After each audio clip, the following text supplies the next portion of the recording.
వీక్షకులందరికీ నమస్కారం.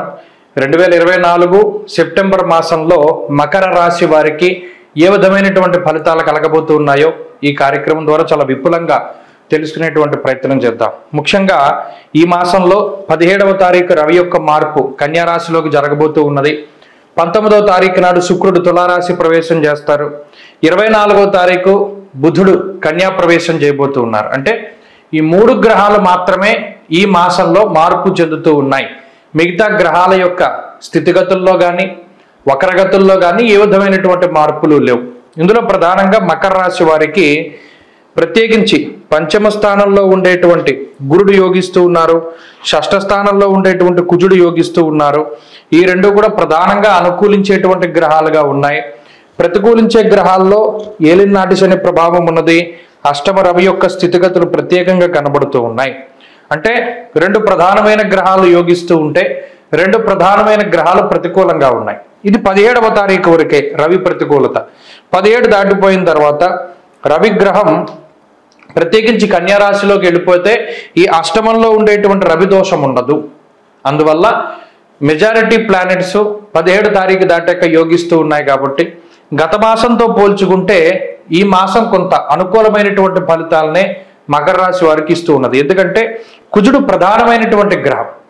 షష్ఠ స్థానంలో కుజగ్రహం ఉండటం అనేటువంటిది చాలా అదృష్టం. ఎందుకంటే ఉపజయ స్థానాల్లో క్రూరో బలి చేద్రుతే అంటూ ఉన్నది శాస్త్రం.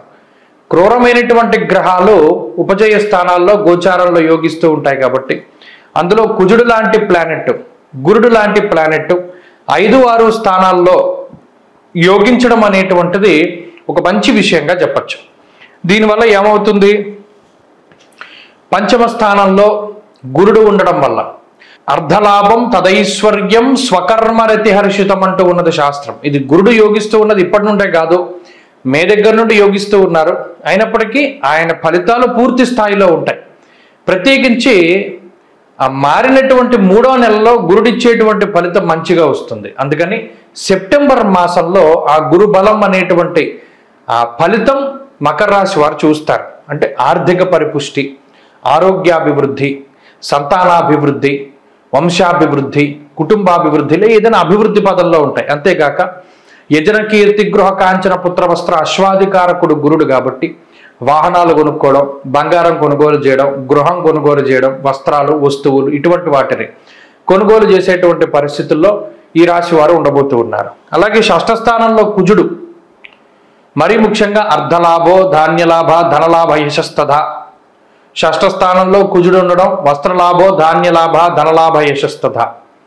వస్త్రలాభాన్ని, ధాన్యలాభాన్ని, ధనలాభాన్ని, గృహలాభాన్ని వీటన్నిటిని కలగజేస్తారు. దీంతో పాటు షష్ఠ స్థానం అనేటువంటిది శత్రువులకి సంబంధించినటువంటి స్థానం, రోగాలకి సంబంధించినటువంటి స్థానం, రుణములకి సంబంధించినటువంటి స్థానం. ఆ 3 వాటి కారకుడు కూడా కుజుడే. ఎప్పుడైతే ఆయన అక్కడే ఉన్నారో ఆ 3 బాధలు కూడా నివారణ గావించబడతాయి. అంటే అటు ఆర్థిక పరిపుష్టితో పాటుగా రుణ బాధలు తగ్గడం, ఒకే సమయంలో 2 రకాలైనటువంటి బెనిఫిట్స్ని ఈ కుజుడు ఇవ్వబోతూ ఉన్నారు. కుజుడు ప్రధానమైనటువంటి గ్రహం. షష్ఠ స్థానంలో కుజగ్రహం ఉండటం అనేటువంటిది చాలా అదృష్టం. ఎందుకంటే ఉపజయ స్థానాల్లో క్రూరో బలి చేద్రుతే అంటూ ఉన్నది శాస్త్రం. క్రూరమైనటువంటి గ్రహాలు ఉపజయ స్థానాల్లో గోచారంలో యోగిస్తూ ఉంటాయి. కాబట్టి అందులో కుజుడు లాంటి ప్లానెట్, గురుడు లాంటి ప్లానెట్ 5, 6 స్థానాల్లో యోగించడం అనేటువంటిది ఒక మంచి విషయంగా చెప్పచ్చు. దీనివల్ల ఏమవుతుంది, పంచమ స్థానంలో గురుడు ఉండడం వల్ల అర్ధలాభం తదైశ్వర్యం స్వకర్మరతి హర్షితం అంటూ ఉన్నది శాస్త్రం. ఇది గురుడు యోగిస్తూ ఉన్నది ఇప్పటి నుండే కాదు, మే దగ్గర నుండి యోగిస్తూ ఉన్నారు. అయినప్పటికీ ఆయన ఫలితాలు పూర్తి స్థాయిలో ఉంటాయి. ప్రత్యేకించి ఆ మారినటువంటి 3వ నెలలో గురుడిచ్చేటువంటి ఫలితం మంచిగా వస్తుంది. అందుకని సెప్టెంబర్ మాసంలో ఆ గురు బలం అనేటువంటి ఆ ఫలితం మకర రాశి వారు చూస్తారు. అంటే ఆర్థిక పరిపుష్టి, ఆరోగ్యాభివృద్ధి, సంతానాభివృద్ధి, వంశాభివృద్ధి, కుటుంబాభివృద్ధిలో ఏదైనా అభివృద్ధి పదంలో ఉంటాయి. అంతేకాక యజన కీర్తి గృహ కాంచన పుత్ర వస్త్ర అశ్వాధికారకుడు గురుడు కాబట్టి వాహనాలు కొనుక్కోవడం, బంగారం కొనుగోలు చేయడం, గృహం కొనుగోలు చేయడం, వస్త్రాలు, వస్తువులు ఇటువంటి వాటిని కొనుగోలు చేసేటువంటి పరిస్థితుల్లో ఈ రాశి వారు ఉండబోతూ ఉన్నారు. అలాగే షష్ఠ స్థానంలో కుజుడు, మరీ ముఖ్యంగా అర్ధలాభో ధాన్యలాభ ధనలాభ యశస్తథ. షష్ఠ స్థానంలో కుజుడు ఉండడం వస్త్రలాభో ధాన్యలాభ ధనలాభ యశస్తథ. వస్త్రలాభాన్ని, ధాన్యలాభాన్ని, ధనలాభాన్ని, గృహలాభాన్ని వీటన్నిటిని కలగజేస్తారు. దీంతో పాటు షష్ఠ స్థానం అనేటువంటిది శత్రువులకి సంబంధించినటువంటి స్థానం, రోగాలకి సంబంధించినటువంటి స్థానం, రుణములకి సంబంధించినటువంటి స్థానం. ఆ మూడో వాటి కారకుడు కూడా కుజుడే. ఎప్పుడైతే ఆయన అక్కడే ఉన్నారో ఆ మూడు బాధలు కూడా నివారణ గావించబడతాయి. అంటే అటు ఆర్థిక పరిపుష్టితో పాటుగా రుణ బాధలు తగ్గడం, ఒకే సమయంలో రెండు రకాలైనటువంటి బెనిఫిట్స్ని ఈ కుజుడు ఇవ్వబోతూ ఉన్నారు. అయితే ఇక్కడ 17వ తారీఖు వరకు అష్టమ రవి ఉంటారు కాబట్టి అష్టమ రవి కొంత అనారోగ్య సమస్యలకి కారణం. ఇక్కడ రవిచ్చే అనారోగ్య సమస్యలనైనా, శుక్రుడిచ్చే ఆర్థిక ఇబ్బందులనైనా, ఏలినాటి శని ఇచ్చేటువంటి ఫలితాలనైనా, రాహు ఇచ్చేటువంటి మానసిక భయాన్నైనా అసలు ఈ రెండు గ్రహాలు చాలు తీసేయడానికి.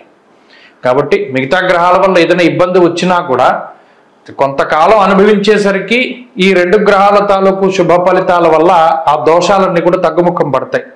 కాబట్టి మకర రాశి వారికి అయితే ఆగస్టుతో పోల్చుకుంటే సెప్టెంబర్ చాలా బాగుగా ఉంటుంది. అటు ఉద్యోగ వ్యాపారాల్లో ఎదుగుదల కనబడుతూ ఉన్నది, సంతానాభివృద్ధి ఉన్నది. మరీ ముఖ్యంగా ఈ విద్యార్థులకి ఇది చాలా మంచి ఫలితాన్ని ఇస్తుంది. ఎందుకంటే కుజుడు ఈ కాంపిటేటివ్ ఎగ్జామ్స్లోనూ వాటిలోనూ ఒకంత మంచి ఫలితాన్ని ఇవ్వడానికి అవకాశం ఉంటుంది. కాబట్టి దూర విద్య, విదేశీ విద్య, పోటీ పరీక్షలు ఏవైనా సరే మకర రాశికి సంబంధించినటువంటి వారు మంచి ఫలితాల్ని అందుకోవడానికి అవకాశం ఉంటుంది.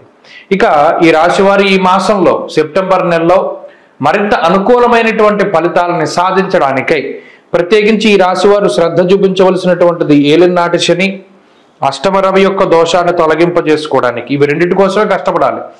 అందుకని రెండిటికి కలిపి ఒకటే రెమెడీ ఏంటి అంటే శనివారం నాడు ప్రదోష కాలంలో తెల్ల జిల్లేడు పుష్పాలతో చేసినటువంటి ఒక మాలను తీసుకుని వెళ్ళి శివాలయంలో పరమేశ్వరుడికి సమర్పణం చేసి ఒక మాల నంది మీద వేసి చక్కగా అలంకారం చేసి ప్రదోష కాలంలో నంది దగ్గర దీపారాధన చెయ్యాలి. ఇలా ఎవరైతే చేస్తారో మకర రాశి వారు ఊహించినటువంటి గొప్ప మార్పులు జీవితంలో కలుగుతాయి. చాలా పాజిటివిటీ పెరుగుతుంది, అవరోధాలన్నీ కూడా తగ్గిపోతాయి, అనారోగ్య సమస్యలు తగ్గిపోతాయి. అటు శని రవులకి సంబంధించి బెస్ట్ రెమెడీ. ఎందుకంటే జిల్లేడు అనేటువంటిది రవికి సంబంధించిన వృక్షం. జిల్లేడు పుష్పాలు అవి కూడా తెల్ల జిల్లేడు పుష్పాలు దొరికితే ఇంకా శ్రేష్టం. లేదా మామూలు జిల్లేడు వృక్షాలు దొరికితే ఆ పువ్వుల్ని మాల కింద కట్టి వేయాలి. ఇది గుర్తుపెట్టుకోండి. ఇది చేస్తే మంచి ఫలితాలు సంప్రాప్తం అవుతాయి.